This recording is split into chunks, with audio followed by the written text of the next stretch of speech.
the relationships in your life. The most important relationship of all, the most lasting relationship I will ever have, is the relationship I have with myself. All other relationships come and go. Even marriages that last until death do us part end eventually. The one person I am with forever is me. My relationship with me is eternal. So what is this relationship like? Do I wake up in the morning glad to find myself here? Am I a person I like to be with? Do I enjoy my own thoughts? Do I laugh with myself? Do I love my body? Am I content being with me? If I don't have a good relationship with myself, how can I have a good one with someone else? If I don't love myself, I will always be looking for someone to complete me, to make me happy, to fulfill my dreams. Attracting healthy relationships. Being needy is the best way to attract an unsuccessful relationship. As author Wayne Dyer says, in any relationship in which two people become one, the end result is two half people. You see, if you expect the other person to fix your life or to be your better half, you are setting yourself up for failure. You want to really be happy with who you are before you enter a relationship. You want to be happy enough so that you don't even need a relationship to be happy. Also, if you have a relationship with someone who does not love himself or herself, then it is impossible to really please that person. You will never be good enough for someone who is insecure, frustrated, jealous, self-loathing, or resentful. Too often we knock ourselves out trying to be good enough for partners who don't have any idea how to accept our love, because they don't love who they are. Life is a mirror. What we attract always mirrors those qualities we have or beliefs we have about ourselves and relationships. What others feel about us is their own limited perspective of life. We must learn that life has always loved us unconditionally. Jealous people are very insecure. They don't value themselves. They have no faith in their self-worth. Jealousy is really saying, I'm not good enough, I'm not worth loving, so I know my partner is going to cheat me or leave me for someone else. This creates anger and blame.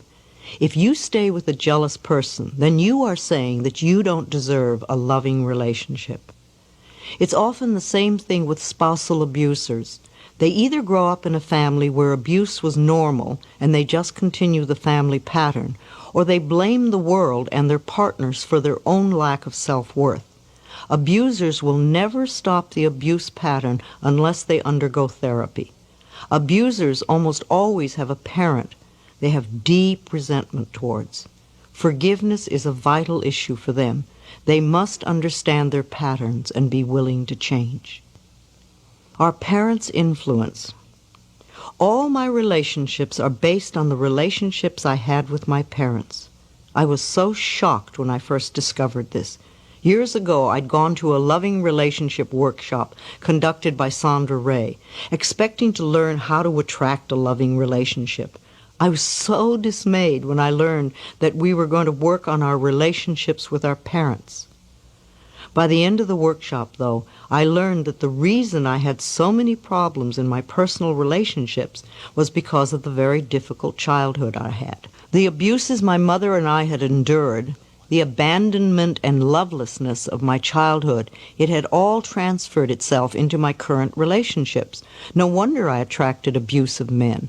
No wonder they always abandoned me. No wonder I always felt unloved and unwanted. No wonder I always seemed to have bosses that frightened me.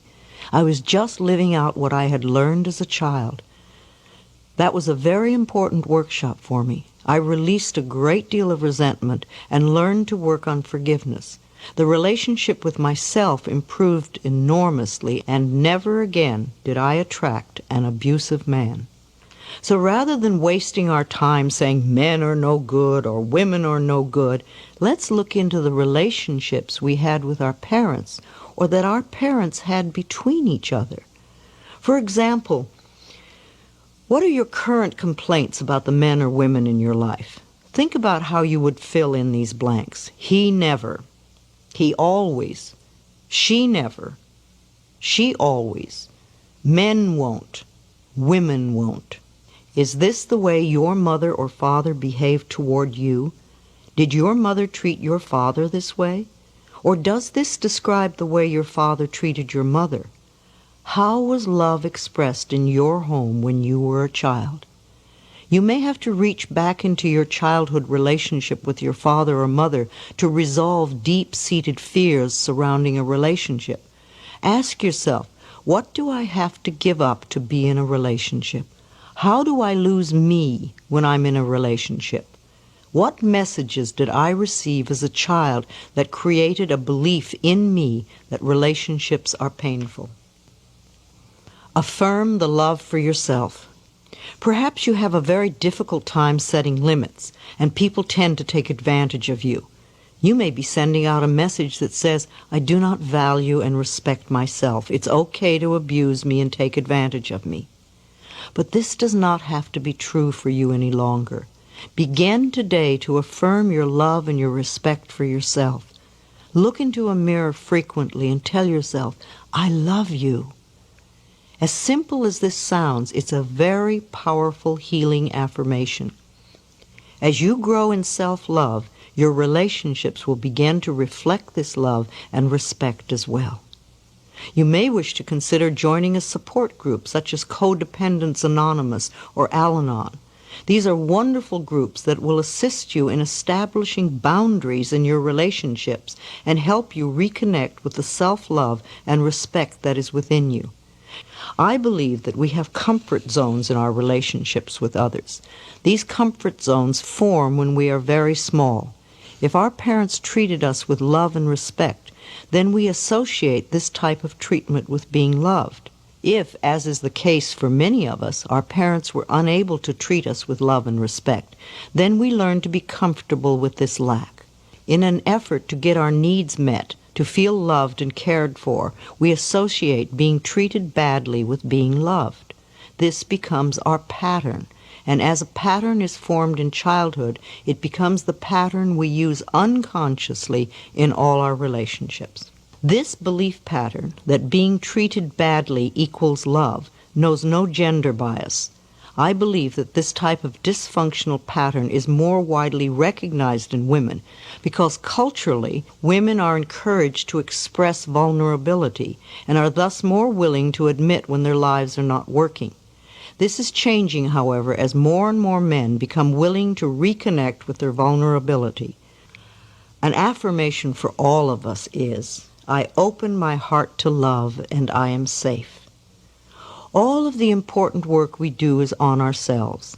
Wanting your mate to change is a subtle form of manipulation, a desire to have power over him or her. It may even be self-righteousness because it is saying that you are better than he or she is.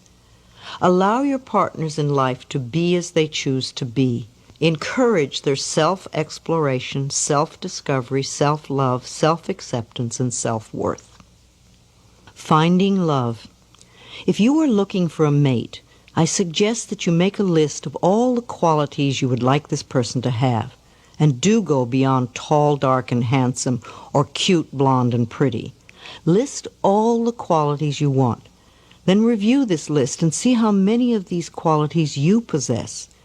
Are you willing to develop the ones you don't have? Then also ask yourself what it is within you that could be denying or delaying the attraction of this person to you. Are you willing to change those beliefs? Is there still a part of you that believes you are unlovable or unworthy of love?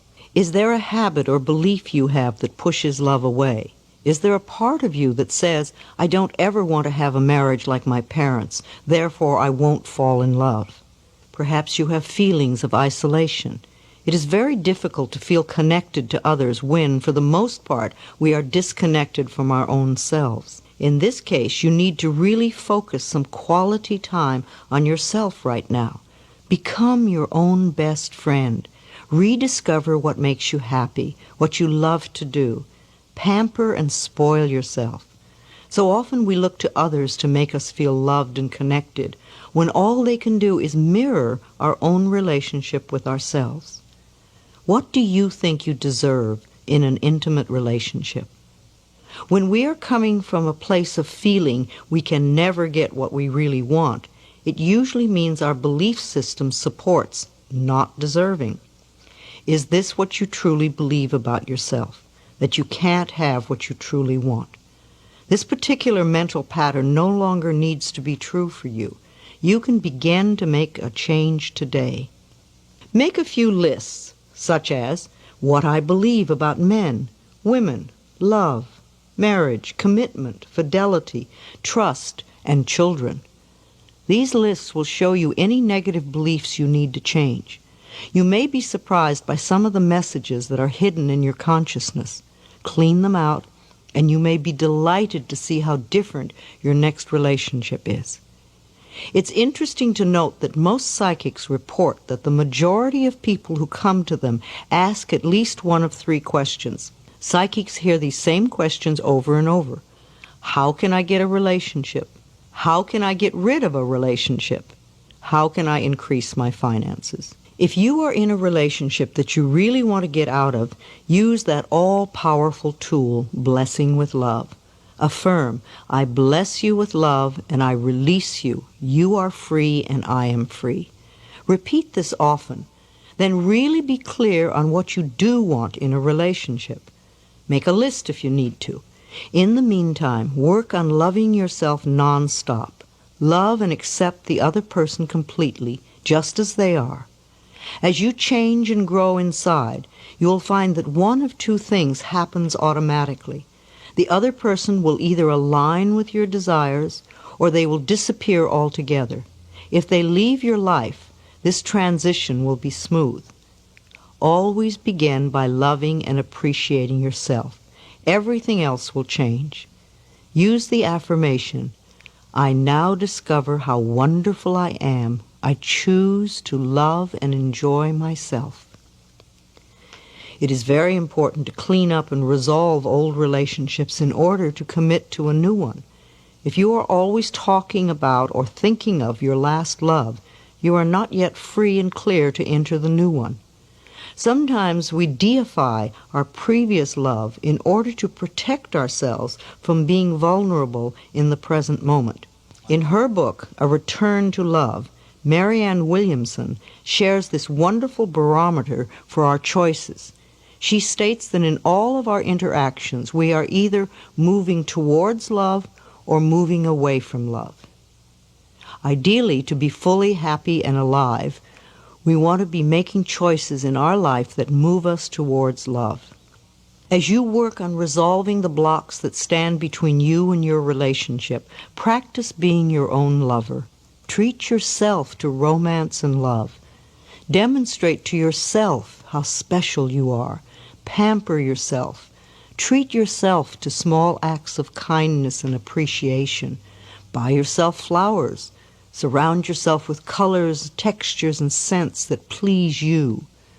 Life always mirrors back to us the feeling we have inside. As your inner sense of love and romance grows, the right person to share in your increasing sense of intimacy will be attracted to you like a magnet. Most importantly, you will not have to give up any part of your own self-intimacy to be with that person.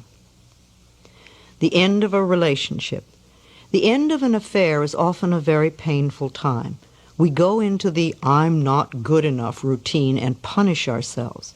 We think that because the other person no longer wants to be with us, there must be something wrong with us, and we often fall into deep despair. It is not true that there is something wrong with us, though. All relationships are learning experiences. We come together for a period of time. We share energy and experiences for as long as we can. We learn what we can together. Then there comes the time to part. This is normal and natural. Don't cling to an outworn romantic relationship just to avoid the pain of parting. Don't put up with physical or emotional abuse just to be with someone. You will never have a fulfilling life if you cling to old experiences. When we allow ourselves to be treated with disrespect, we are saying, I am not worth loving, so I have to stay here and accept this behavior. I can't bear to be alone with just myself, and I know that I'll never find another relationship. These negative affirmations pull you down. Instead, listen to the signals. When a relationship ends, life is giving you a chance for a new experience. This can be a time for deep gratitude, of acknowledging the good times you had together, and of appreciating all the learning experiences. Then you can release that relationship with love and get on with the next step in your life. This is a time for loving yourself with tenderness and understanding. This is not the end of your world. It's the beginning of a new phase. With love for yourself, this new time of your life can be far more wonderful than what you are just ending. Affirmations for the relationships in your life. I have come here to learn that there is only love. I am discovering how wonderful I am. I choose to love and enjoy myself. As a magnificent creation of a loving God, I am infinitely loved, and I accept this love now. I am open and receptive to a wonderful, loving relationship. I open my heart to love. It is safe for me to express love. I get along with everyone. Wherever I am, there is joy and laughter. I relate from my heart. People love me, and I love people. I am in harmony with life. I always have the perfect partner in my life. I am safe and secure in my love for myself. I am in a harmonious relationship with life. Life loves me, and I am safe. I envelop everyone in my life in a circle of love, no matter if they are male or female. I include my friends, my loved ones, my co-workers, and everyone from my past.